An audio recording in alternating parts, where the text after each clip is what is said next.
اچھا بہت سارے لوگ کہتے ہیں کہ یہ اس سے کنٹریبیوشن کیا ہو رہی ہے، غربت واقعی میں پاکستان میں ختم ہوئی کہ نہیں ہوئی؟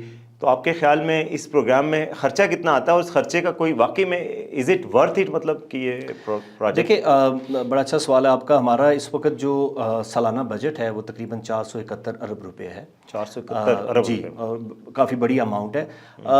اس میں بیسیکلی جس طرح میں نے کہا کہ یہ بنیادی طور پہ ایک مالی معاونت کا پروگرام ہے. غربت جو ہے وہ چند دنوں سے یا چند انٹرونشن سے یا چند مخصوص پروگراموں سے ختم نہیں کی جاتی. غربت ختم کرنے کے لیے آپ کو اکنامک گروتھ بھی چاہیے ملک میں، آپ کو ایسی اپرچونٹیز بھی چاہیے جن کے تھرو لوگ جو ہے ان لوگ اپرچونٹیز کو پارٹیسپیٹ کر کے پھر غربت سے نکلیں. یہ پروگرام بیسیکلی آپ یہ سمجھ لیں کہ جو انکم اور ایکسپینڈیچر کا جو گیپ ہوتا ہے، ہماری جو فیملیز ہیں جو سطح غربت سے نیچے گزار ہوتی ہیں، اس گیپ کو فل کرتا ہے. میں اس کی چھوٹی سی مثال دیتا ہوں کہ اگر کسی کی ماہانہ جو آمدن ہے وہ 25,000 روپیہ، لیکن ان کے اخراجات جو ہیں وہ 28 یا 30,000 ہیں، تو وہ کیا کریں گے؟ ان کے پاس کیا آپشن ہے اس 3,000 کے گیپ کو فل کرنے کے لیے؟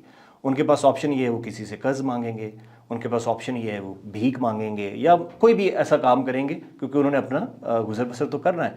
تو بے نظیر انکم سپورٹ پروگرام یا حکومت پاکستان جو ہے وہ بنیادی طور پر وہ آمدن اور جو ان کے اخراجات ہیں اس گیپ کو اس مالی معاونت کے ذریعے فل کر رہے ہیں.